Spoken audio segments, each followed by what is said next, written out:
We are in our fall series where we are talking about learning to live. And what we're doing is going through several different key aspects of our lives that will help us learn to live in life rather than just survive in life. So how we can learn to thrive rather than just survive. And so in the first 2 weeks, we looked at in week 1, how to identify what your strengths are so you can live within them more, and know what your weaknesses are so you can kind of avoid them a little bit more or find ways to overcome them. Last week we talked about how you can learn how to get hurt in your life and not get destroyed. So just learning how to get hurt and be okay with getting hurt from time to time, but not be destroyed by the things that happen in your life. Now here's where most people make the mistake. Most people make the mistake, as I keep telling you, of thinking that it's your environment that is the thing that determines if you thrive or only survive in this life. And the point I want you all to understand, it's not the environment, it's not the things happening around you in most cases.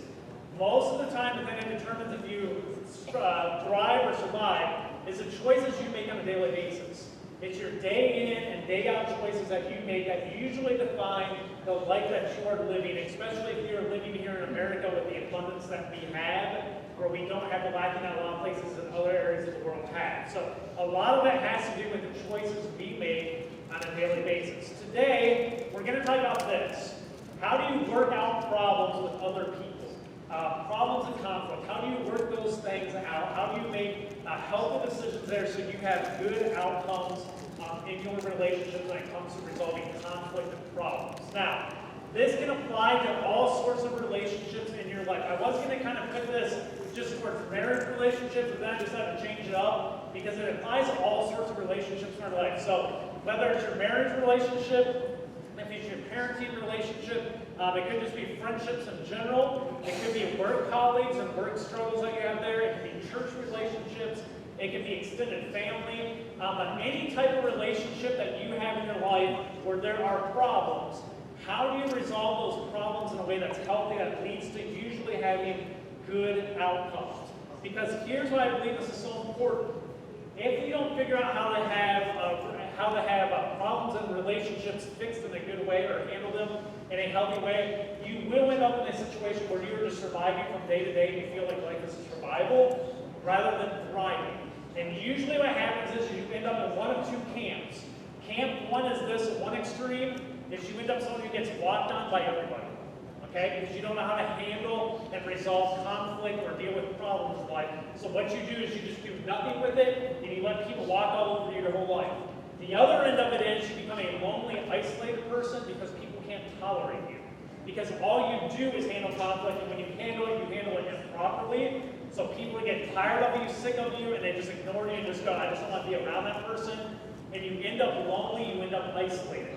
And all of us somewhere fit amongst those two extremes, somewhere on a sliding scale of how we handle conflict. And so our goal today is this: how do we do it in a way that's good, in a way that's healthy, in a way that usually ends with good results? Now, the first question we have to ask is this: why do we have problems with people? Why do we have conflicts with people? And it's a very simple answer: because we're different. Okay? Everybody in here is different. We have different lifestyles, we have different viewpoints, we have different interests, we have different personalities, we have different goals that we're working towards. Because we're all different, we all are going to have some problems from time to time interacting with each other and living around each other and amongst each other.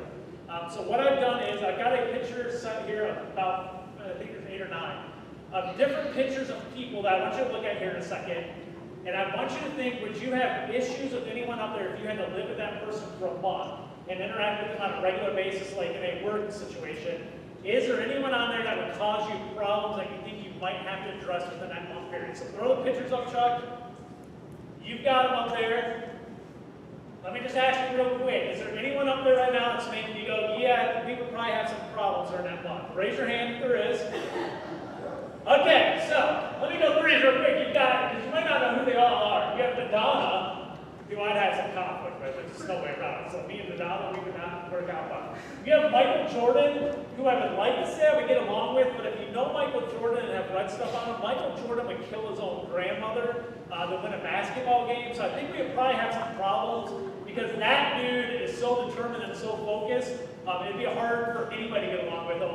But he is a winner. He's an incredible winner. The other one, Barack Obama. Okay, depending on where you are.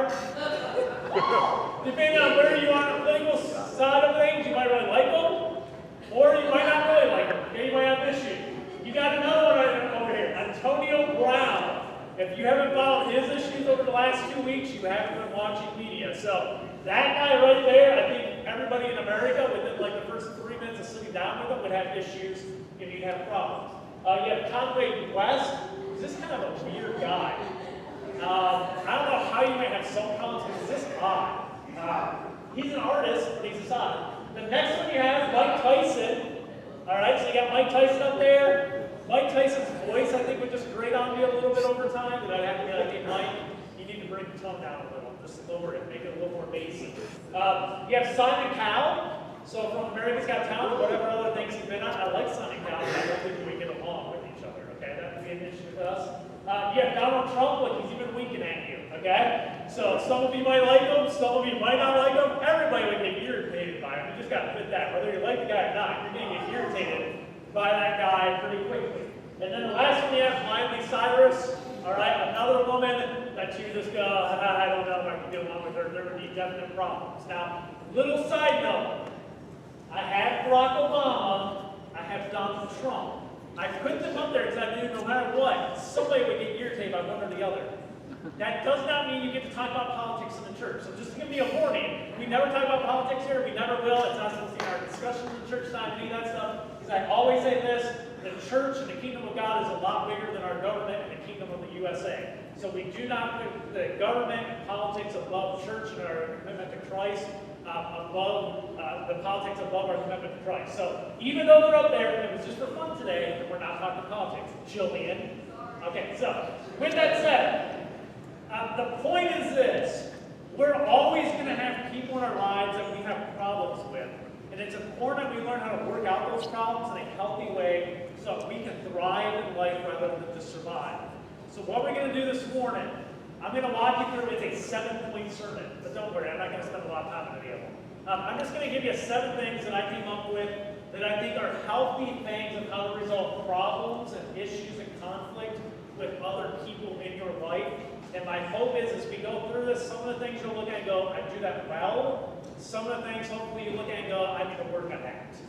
Because if you get these 7 things right, what will happen is it's not going to remove conflict and problems with people in your life, but what it will do is help you resolve them in a healthy way, where they will not become a thing that drags you down in your life on a consistent basis, but it's something that you can thrive in, continue friendships, relationships, and build on them and grow in them in spite of having some problems within them. All right? So here we go. The first key I would tell you about having how to resolve problems and stuff in a relationship is this.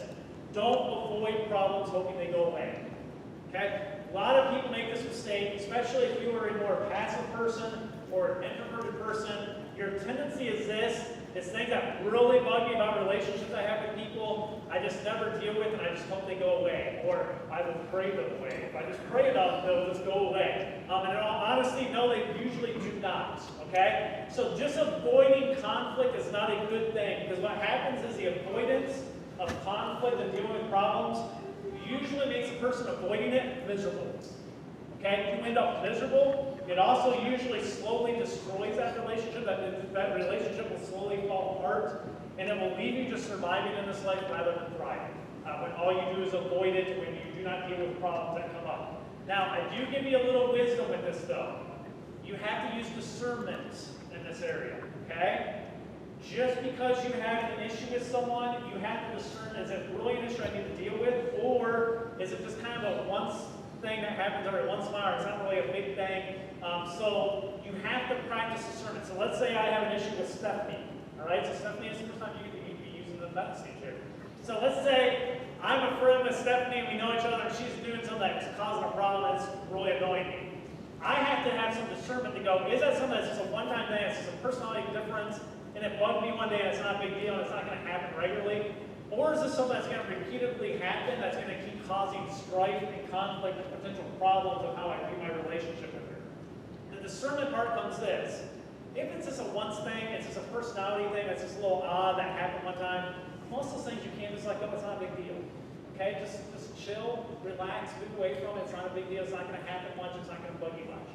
If it's a reoccurring thing, those are the things you just can't keep avoiding. Those are things you can't just keep going, maybe it'll go away if I give it time.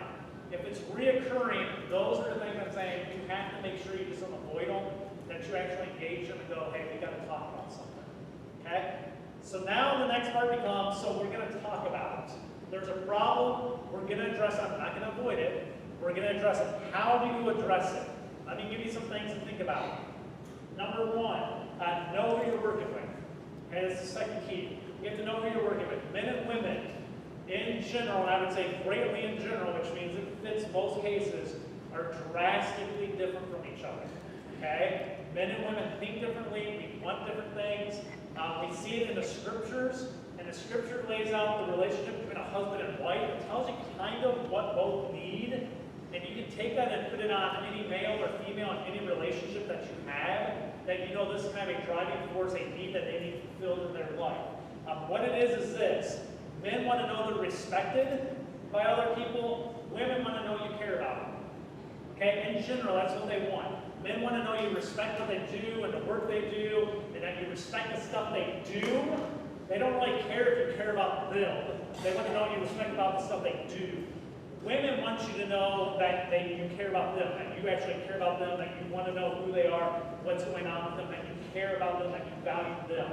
We see this in the scriptures. Let me give you a couple of them about women. In Colossians 3:19, it refers to husbands and says, husbands, love your wives and never treat them harshly. Okay? In 1 Peter 3:7, it says, treat your wife with understanding as you live together. So this works in a husband and wife relationship, but it also works in male-female relationships in general. Which is this, men, if you think an appropriate way of getting through to a woman and dealing with problems and conflict in your life is to be loud and confrontational to them, I'm just letting you know you're stupid. Okay? You haven't figured out a whole lot in life yet. It's not going to work well for you. It's never going to work well for you. If you think your best way of handling conflict with a woman or bringing up problems with them is to go and yell at them and be loud with them, and that's your regular go-to thing with them, and here's the thing, they might shut up and you might not have to deal with the problem anymore. It does not mean you have a healthy relationship there. Okay? What they'll do is they'll just shut you off, and they'll just shut you off, and they just won't talk to you anymore. They'll stay out of your way. They'll never be around you. What you do is you blow the entire relationship up, so there's no longer a relationship. There's a coexistence, but there's not a relationship. All right? On the same token, if you go look at Ephesians 5, it says this. So again I say, each man must love his wife as he loves himself, and a wife must respect her husband. We see what drives men. Women, I'll just tell you this. If you come off disrespectful to your husband, or you don't value the things they do, and you criticize the things they do all the time, I'm just going to tell you, men, they might shut up. That does not mean you have a healthy relationship. Okay? That just means they're withdrawing. Okay? Now what happens is men typically one of two things. They'll either withdraw or they'll yell, and then they blow up the other side of it. And then you have a total mess in most relationships where a man's yelling and a woman's disrespecting, and neither one knows what the heck's going on other than their relationship stinks. Okay? But this is what you have to know. When you go to confront problems, you have to understand who you're dealing with. If it's a woman, typically the way you go into it is you ask them about what's going on in their life. So men, just give me a hint. Ask them what's going on in their life, get to know a little something about their kids and their life and stuff like that, and then slip into kind of what the issue is. And go, hey, here's an issue and there's something I think that we need to work on and something that's kind of bugging me when we talk about this. And then have a conversation. A woman will be much more receptive. Okay? Women, on the other hand, if you go into a thing and tell a man and start criticizing everything they do about their job or whatever else and think that's going to solve the thing, no. What you do is you go in and butter them up. Okay? You go in and suck up to them and be like, here's some things I like about you and some things I see you do really good in your job and stuff like that, and then be like, there's this thing we need to talk about, though, this is something that's kind of a problem that I'm having an issue with. Most men at that point will be like, oh, okay, we can resolve that. How would we fix that? All right? But if you start off without them buttering them up first and kind of rubbing their nose and brown nosing and doing some of that, most of the time you're just going to reject it and you're going to pull away. Okay, so know who you're talking to. Key 3 in resolving problems and working through problems is this. Listen to other people, don't just speak. All right? Take time to actually listen to people. Don't just talk a lot. I think it was Becky, we were talking last week or something, we were talking about, if you just ask people questions, 90% of the human population will never ask you a thing about you. And they will just talk about themselves and talk about themselves and talk about themselves. This is a gift a minister has that I've learned over time. Is I can have a long conversation with people and never tell you a darn thing about me. Okay? Because all I have to do is ask you questions, and you'll just keep giving me information about you because you like talking about you. That's just what you like to do. And we as humans, we like to talk about ourselves. So what we're saying here is this: is don't just speak all the time. Listen to people. Let me give you 3 scriptures. Proverbs 18:2. It says this: fools, listen to the word he uses. Fools have no interest in understanding. They only want to air their own opinions. Okay? So if you go into dealing with problems with someone and just go, I'm going in there because all I want to do is tell you all the things that I have issues with, guess what? Not going to work out for you. The scriptures here tell you that's foolish. You're being a fool when you do that. You can't just go in and go, it says fools have no interest in understanding. They have no care about you, they just want to speak. People pick up on that real quick and tune out. James 1:19, it says this: understand this, my dear brothers and sisters. You must all be, read this with me, you must all be what? Quick to listen, slow to speak, all right, and slow to get angry. As the scriptures tell us this, the first thing you need to do is listen. Okay? Take some time to listen to people. Just don't react. Don't start talking. Take some time to actually listen to people. See what their real concerns are. See what's going on. Take some time to listen. Be slow to speak after you hear what they're saying.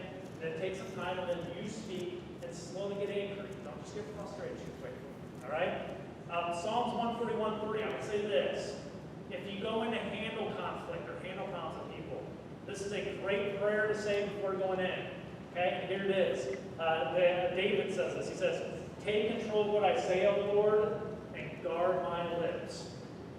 Okay? If you have to handle conflict, great prayer to say. How many of you have gone to a meeting before or tried to handle conflict with people and said stuff, and when you walked out, went, oh, I shouldn't have said that. How many of you have done that in life? Okay? We all do that. Or you do this. In the middle of it, something slips out, and you go, oh, that was not good, okay? Now, just so you know how that works, literally like 25 seconds ago, I had the same thing because I said darn or something, and I think that's like short for like the cuss word. And so I was like, wait, is that a cuss word? So I've been thinking that in my brain because I kept preaching to you a little while ago. So that's how it works with me, because I was like, did I say something I shouldn't have said there? And then I got the look from Jim and Rick over there who were like, and I'm thinking, yeah, that's what it is. So, anyways, that's how it works. But you've been in meetings where you say things that you should have just shut up and taken your time, waited a little bit longer so you could have said it the right way instead of saying it's reactionary and angry and mess things up. All right? So take some time. Make sure you listen. You don't just speak. Here's the next one, the 4th key. Be flexible in your end goals. Okay? What I mean by that is this.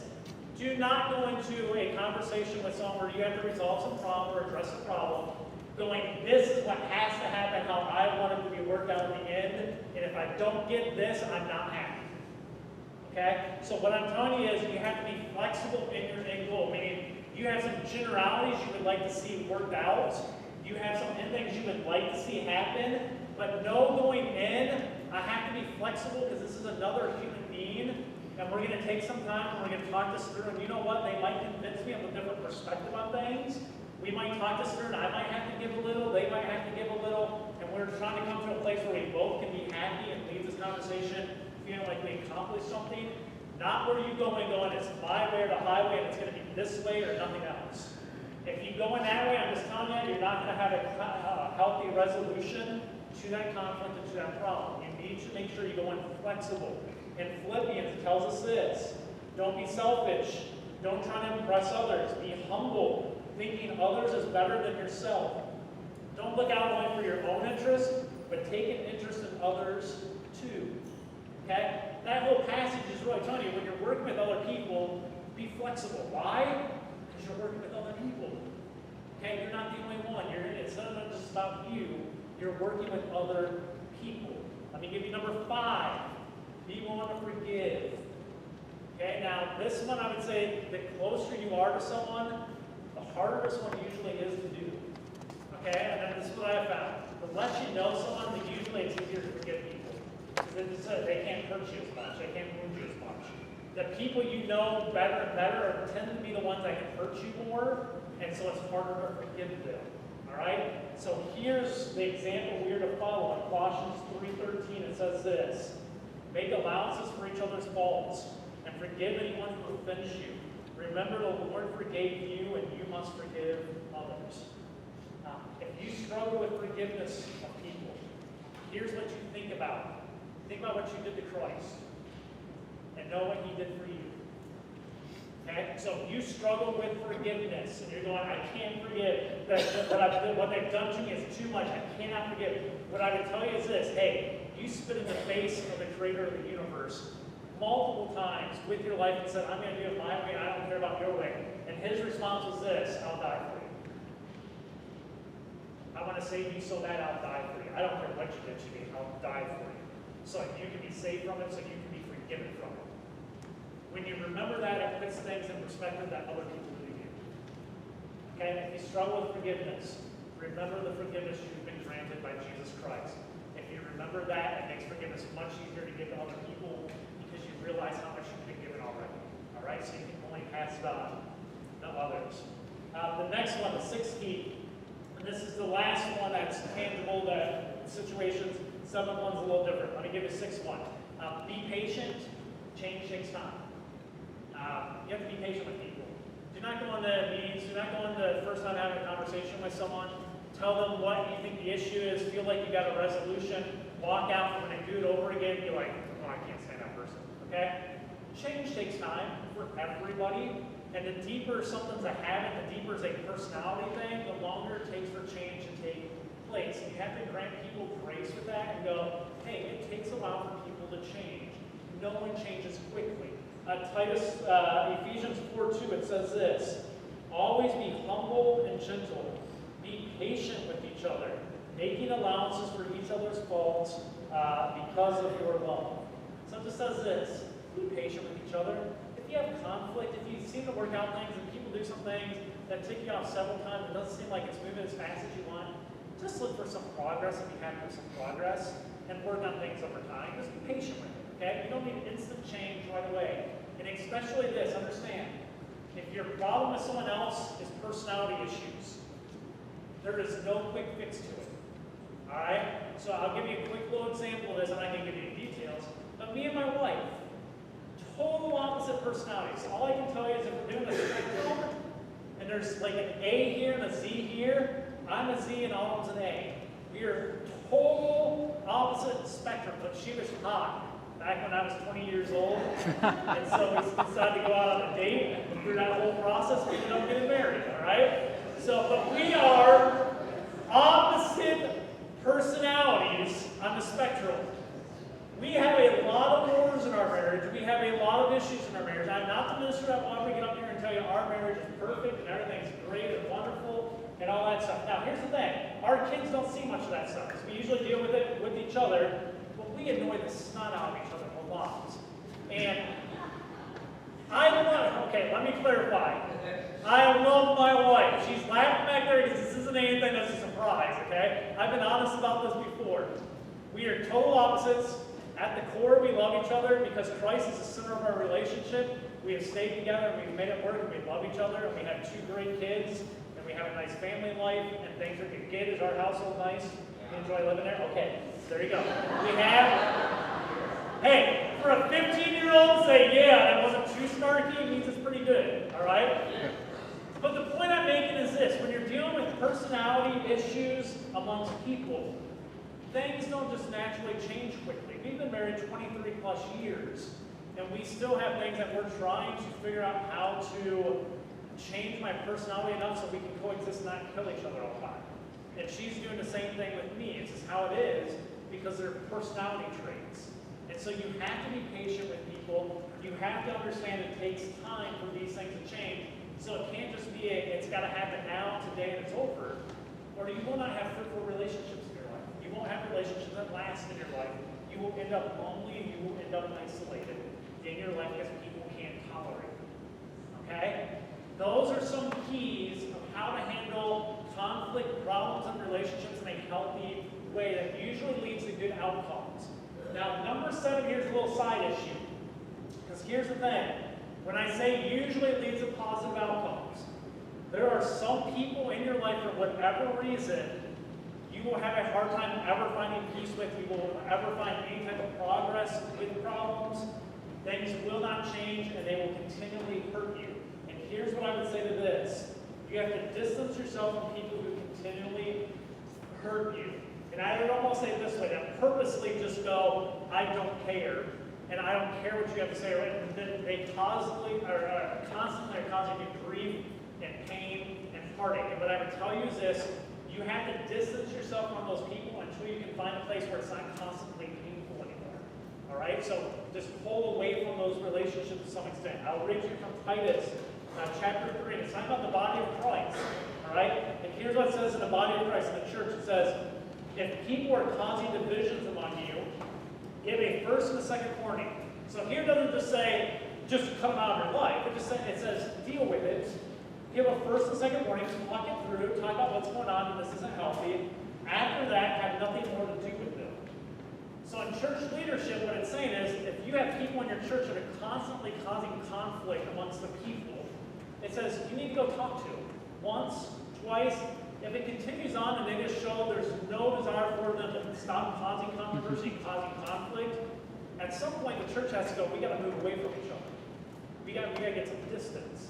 And I would say the same thing happens in human relationships one-on-one, which is if you have people who are constantly causing conflict with you, that constantly causing you grief, and they have no care about it and don't care, and they just don't care how you feel, how it's hurting you, or whatever else, you've got to pull away and you've got to find some distance there. All right? Now, I would say this, if you're in a marriage relationship, that does not mean I'm encouraging divorce. Okay? You will never, ever, ever hear me encourage divorce in any situation outside of a biblical reason, and that is sexual unfaithfulness in a marriage relationship. Okay? But I do encourage a time of separation. Why? Because if it's a place where people are getting hurt so much, separation isn't always a bad thing. Let things heal some, just to see if somehow it can be put back together. All right? So if you're being abused physically or mentally in a relationship that's a marriage relationship, I highly encourage separation until the person who's the abuser can be fixed, okay, or they can change. But you do not stay in that situation. You have to get distance. You got to find a safety place to get distance. Now, again, I don't encourage divorce unless there's sexual unfaithfulness there. But you do, I at times encourage to get distance because it's not healthy for you to stay in an abusive relationship that continually is hurting you. All right? You will always have problems with people in this life because you are surrounded by people who are different than you. It's just a fact of life. Learning how to work through those differences that cause the problems between us in a healthy way is a key from surviving versus thriving in this life. If you learn how to do it well, you will thrive in your relationships. If you don't, you will just be in survival mode and you will always struggle with it. As Paul says in Romans 12, he says this, do things in such a way that everyone can see that you are honorable. Do things the right way. The things we just talked about. Do them the right way. He says this, do all that you can to live at peace with everyone. Because the more you live at peace with people in your life, the more